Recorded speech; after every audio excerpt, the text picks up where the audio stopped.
সালামু আলা রাসূলিল্লাহ আম্মা বাদ। প্রিয় দর্শক শ্রোতাবৃন্দ এবং প্রিয় মুসলিম ভাই ও বোনেরা, পবিত্র কোরআনের তাফসীর বর্ণনা প্রসঙ্গে আজকের দ্বিতীয় পর্ব শুরু করতে যাচ্ছি। আজকের বিষয়বস্তু হলো বিসমিল্লাহির রহমানির রহিম এ বাক্যের ব্যাখ্যা। বিসমিল্লাহির রহমানির রহিম এটি আউযু বিল্লাহি মিনাশ শাইতানির রাজিম এই দোয়ার পরে পড়তে হয়।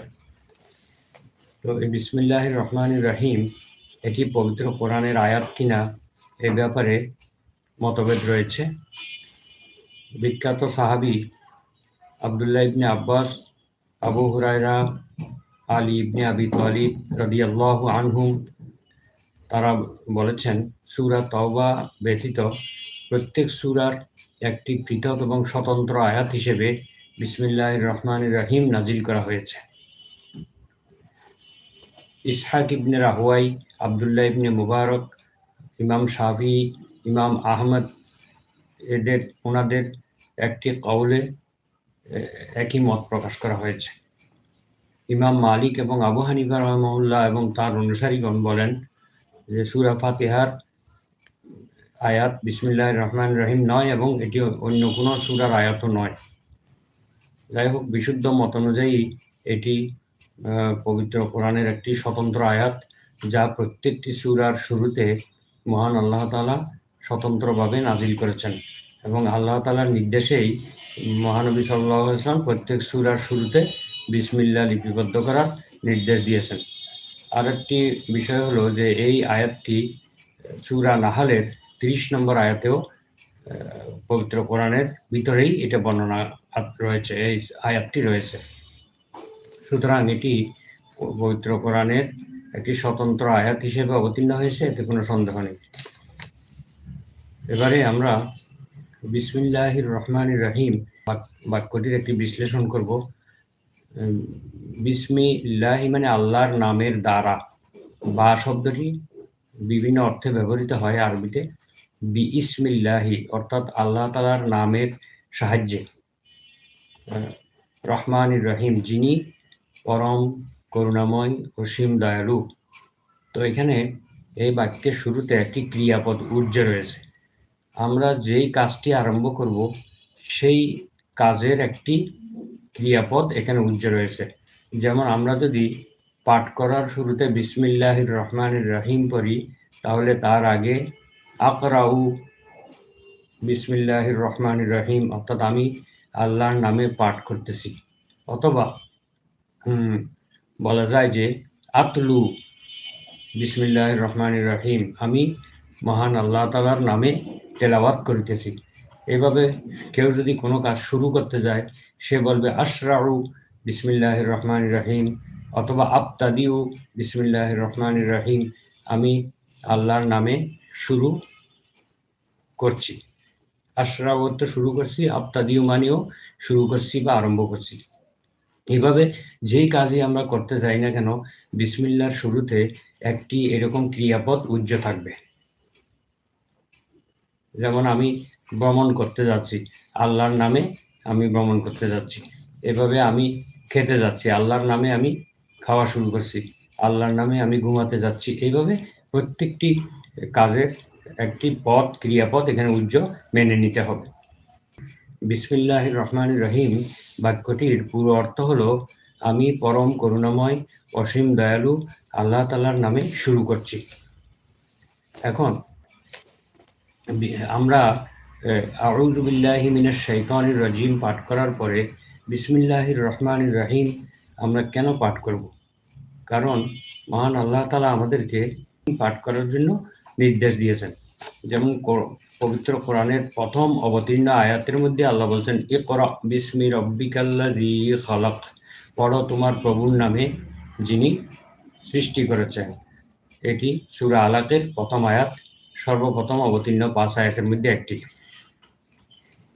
তাহলে আল্লাহ তাআলা যেহেতু পড়ার জন্য শিক্ষা দিয়েছেন এবং ইসলামের প্রথম নির্দেশ হলো পড়াশোনা করা। প্রথম নির্দেশ ইবাদত করার ব্যাপারে নাজিল হয়নি। তো পড়াটা কার নামে? ইসমি। এই যে এখানে বিসমি শব্দটি এসেছে, অর্থাৎ আল্লাহর নামের সাহায্যে পড়ো, যিনি সৃষ্টি করেছেন। তারপরে মানুষের সব কাজ যেহেতু আল্লাহর নিয়ন্ত্রণাধীন, বিসমিল্লাহ পাঠের মাধ্যমে মানুষের এই উপলব্ধি হয় এবং তার মনের অহংকার দূর হয়, নিজের বড়ত্ব, নিজের গৌরব, অহংকার দূর হয়। ইবনে কাসির, তাফসিরে ইবনে কাসিরে বিসমিল্লাহ পাঠ করার কারণ হিসেবে এটি উল্লেখ রয়েছে। তাফসিরে কুরতুবিতে উল্লেখ রয়েছে যে মানুষ যেহেতু দুর্বল, সৃষ্টিগতভাবে কাজ সফল করতে, তার যে কোনো কাজ সফল করতে মহান আল্লাহর তৌফিক প্রয়োজন। এই জন্য তাকে আল্লাহর নামে শুরু করতে হয়। তাফসিরে কাবীরের মধ্যে রয়েছে মানুষ ভয় ভীতির কারণে নয়, বরং আশা নিয়ে, বুক ভরা আশা নিয়ে সে তার কাজ শুরু করে বিসমিল্লাহ বলে। এছাড়া আমরা যতগুলো আমরা কাজ করি, যেমন ঘুমের দোয়া, আল্লাহুম্মা বিসমিকা আমুতু ওয়া আহইয়া, আল্লাহ আমি তোমার নামে মৃত্যুবরণ করব, তোমার নামে জীবিত হব, এখানেও কিন্তু বিসমিকা আসছে। ঘর থেকে বের হওয়ার সময়ও আমরা বিসমিল্লাহি তাওয়াক্কালতু আলাল্লাহ, আল্লাহর নামে, আল্লাহর উপর ভরসা করে আমি ঘর থেকে বের হচ্ছি, এখানেও বিসমিল্লাহ বলতে হচ্ছে। পশু জবাইয়ের ক্ষেত্রেও আমরা বিসমিল্লাহ বলার জন্য নির্দেশ দেওয়া হয়েছে। যেমন আল্লাহ তাআলা বলেছেন, ওয়ালা তাকুলু মিম্মা লাম ইউযকার ইসমুল্লাহি আলাইহি ওয়া ইন্নাহু লাফিসকুন, তোমরা ভক্ষণ করো না যেই সমস্ত প্রাণী জবাহ করার ক্ষেত্রে আল্লাহর নাম উল্লেখ করা হয়নি, এটি একটি জঘন্য পাপ। ফাকুলু মিম্মা যুকিরা ইসমুল্লাহি আলাইহি ইন কুনতুম বিআয়াতিনা মুমিনিন। সূরা আনআমের 118 নম্বর আয়াতে আল্লাহ বলছেন, তোমরা সেই সব প্রাণী ভক্ষণ করো যেগুলো জবাহ করার সময় আল্লাহর নাম উল্লেখ করা হয়েছে, যদি তোমরা আল্লাহর আয়াতের প্রতি বিশ্বাসী হও। আল্লাহ তাআলা একটা শর্ত জুড়ে দিয়েছেন, যদি তোমরা আল্লাহর আয়াতের প্রতি বিশ্বাসী হও। তাহলে এখানেও আল্লাহর নাম স্মরণ করার কথা, বিসমিল্লাহ পরে জবাই করার কথা বলা হয়েছে। এছাড়া আমরা খাবারের শুরুতে আমরা বলে থাকি বিসমিল্লাহি ওয়া আলা বারাকাতিল্লাহ, অথবা শুধু বিসমিল্লাহ বলেও আমরা খেতে পারি। এখানেও কিন্তু আল্লাহ খাওয়ার শুরুতেও বিসমিল্লাহ বলতে হচ্ছে আমাদেরকে, অর্থাৎ আকুলু বিসমিল্লাহ, আমি আল্লাহর নামে খাচ্ছি বা খেতে যাচ্ছি, একটি ক্রিয়াপদ উজ্জ থাকে। এমনকি মুসলিম নারী পুরুষের সহবাসের ক্ষেত্রেও কিন্তু হাদিসের মধ্যে দোয়া শিক্ষা দেওয়া আছে, বিসমিল্লাহি আল্লাহুম্মা জান্নিবনাশ শাইতানা ওয়া জান্নিবিশ শাইতানা মিম্মা রাযাকতানা। পরম করুণাময় আল্লাহর নামে, হে আল্লাহ আপনি আমাদেরকে এবং আমাদেরকে যে আপনি সন্তান দান করবেন তাকে শয়তানের কবল থেকে আপনার কাছে আশ্রয় চাচ্ছি, আপনি আমাদেরকে শয়তানের কবল থেকে, শয়তানের আক্রমণ থেকে দূরে রাখুন। ঘরে ঢোকার সময়ও কিন্তু আমাদেরকে বিসমিল্লাহি ওয়ালাজ্না ও বিসমিল্লাহি খারাজনা ও আলাল্লাহি রব্বিনা তাওয়াক্কালনা, আবু দাউদের 5096 নম্বর হাদিসে উল্লেখ আছে যে আল্লাহর নামে আমরা প্রবেশ করছি, আল্লাহর নামে আমরা বের হব, এবং আল্লাহ তাআলার উপর ও আলাল্লাহি রব্বিনা তাওয়াক্কালনা, এবং আমাদের রব আল্লাহর উপরেই আমরা ভরসা করেছি।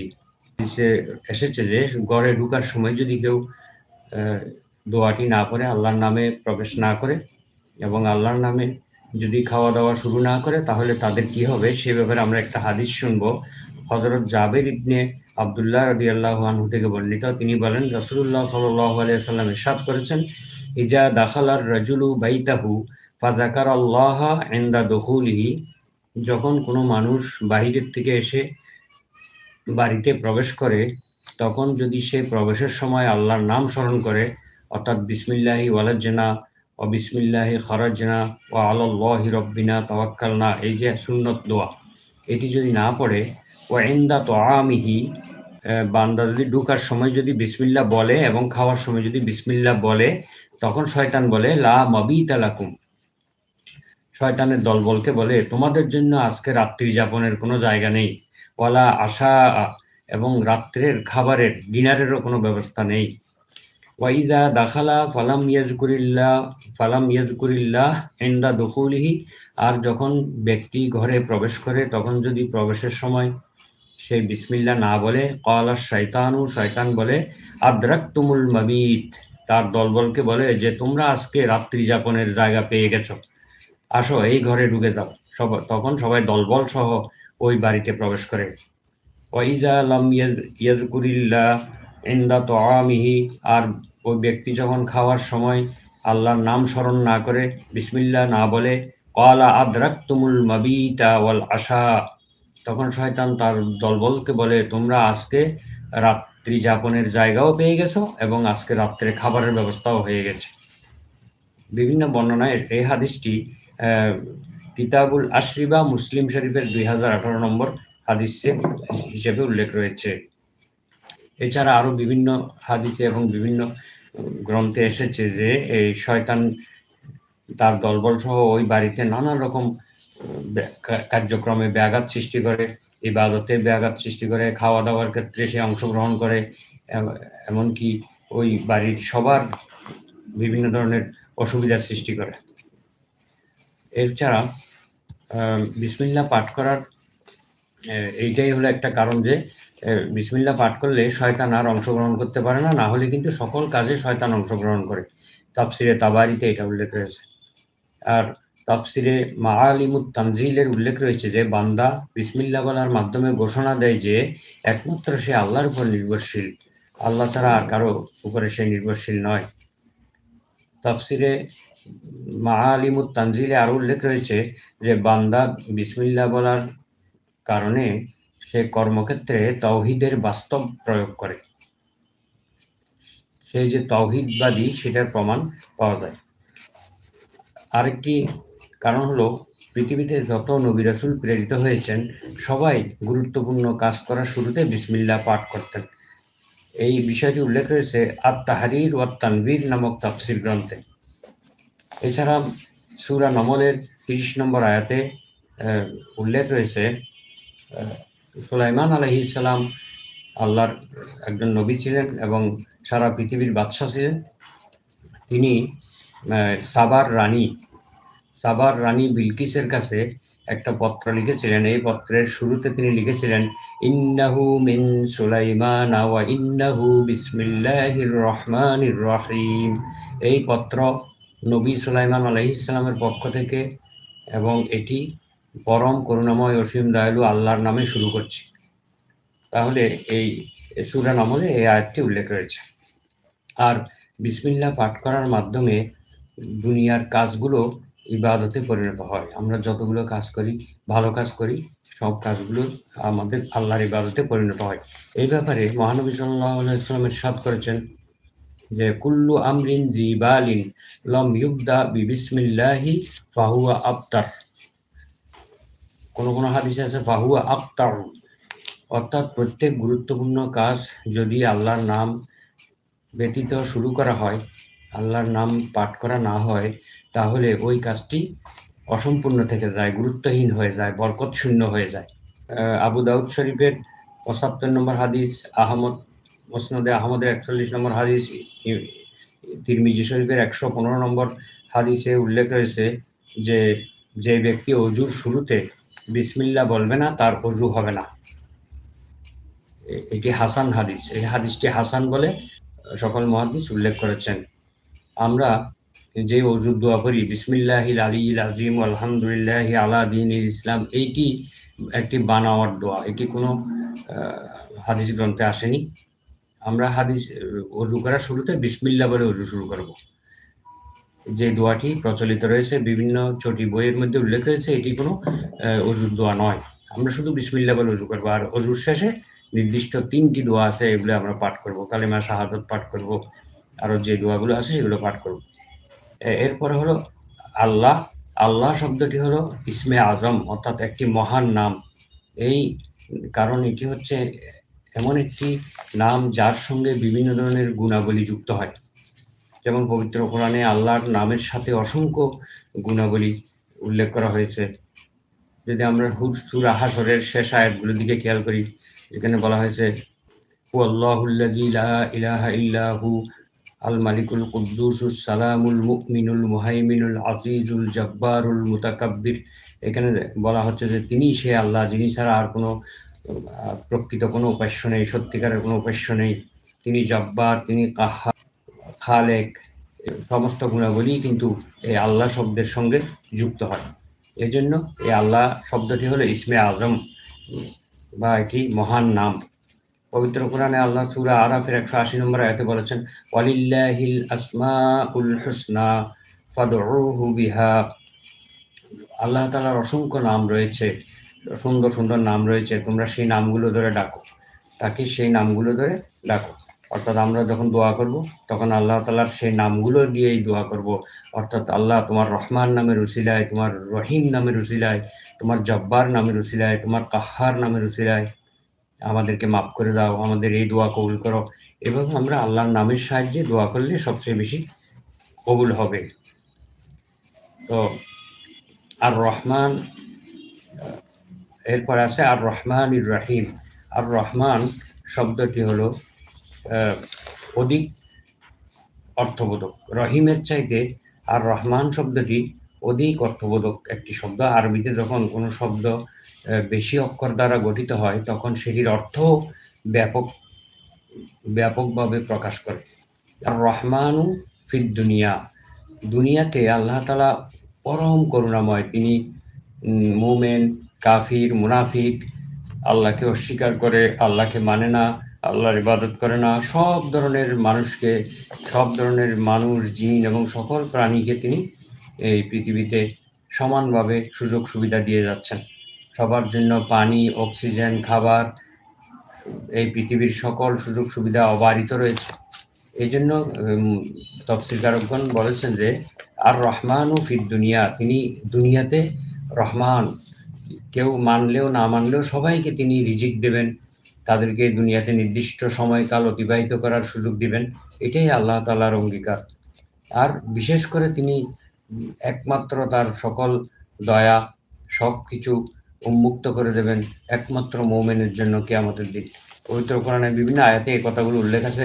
সূরা আহজাবের 43 নম্বর আয়াত আছে, ওয়া কানা বিল মুমিনিনা রহিমা, তিনি বিশেষ করে মুমিনদের জন্য রহিম হিসেবে আবির্ভূত হবেন কিয়ামতের ময়দানে। কেউ কেউ বলেছেন যে আর রহমানু ওয়ার রহিমু ফিদ দুনিয়া ওয়াল আখিরাহ, তিনি দুনিয়া এবং আখিরাত দুই জায়গায় রহমান এবং রহিম হিসেবে তিনি আবির্ভূত হবেন। আর রহমানু আলাল আরশি ইস্তাওয়া, সূরা তাহার 5 নম্বর আয়াতে আল্লাহ 85 নম্বর আয়াতে আল্লাহ বলছেন যে রহমান তিনি আরশের উপরে সমাসীন। আল্লাহ তাআলা কোথায় আছেন? আল্লাহ তাআলা তার আরশের উপরে সমাসীন আছেন। কিভাবে আছেন আল্লাহ ভালো জানেন। তিনি যেভাবে থাকাটা তার জন্য শোভা পায় সেভাবে তিনি আছেন। তাহলে আমরা আর রহমান এবং আর রহিম এগুলোর আরো বিস্তারিত ব্যাখ্যা আমরা পরবর্তীতে সূরা ফাতিহা যখন আমরা ব্যাখ্যা করব তখন ইনশাআল্লাহ বলবো। বিসমিল্লাহির রহমানির রহিমের কিছু ফজিলত উল্লেখ রয়েছে হাদিস শরীফের মধ্যে। যেমন রয়েছে মুসনাদে আহমদে একটা হাদিস উল্লেখ রয়েছে যে একজন সাহাবী, তার নাম হলো উসামা ইবনে উমাইর রাদিয়াল্লাহু আনহু, তিনি একবার মহানবী সাল্লাল্লাহু আলাইহি ওয়াসাল্লামের সওয়ারি ঘোড়ার পিছনে তিনি বসেছিলেন এবং কোনো জায়গায় তারা যাচ্ছিলেন। এমন সময় ঘোড়াটি কিছুক্ষণ পরে এক জায়গায় হোঁচট খেলো বা পদস্খলন ঘটলো। তখন পিছন থেকে এই উসামা ইবনে উমাইর রাদিয়াল্লাহু আনহু শয়তানকে উদ্দেশ্য করে এই অভিশাপ দিলেন। তখন মহানবী সাল্লাল্লাহু আলাইহি ওয়াসাল্লাম বললেন, তোমরা এইসব কথা বলো না, কারণ এতে শয়তান গর্বে বড় হয়ে যায় এবং সে গর্বে ফেঁপে ফুলে সে একটি বিশাল গড়ের আকার ধারণ করে।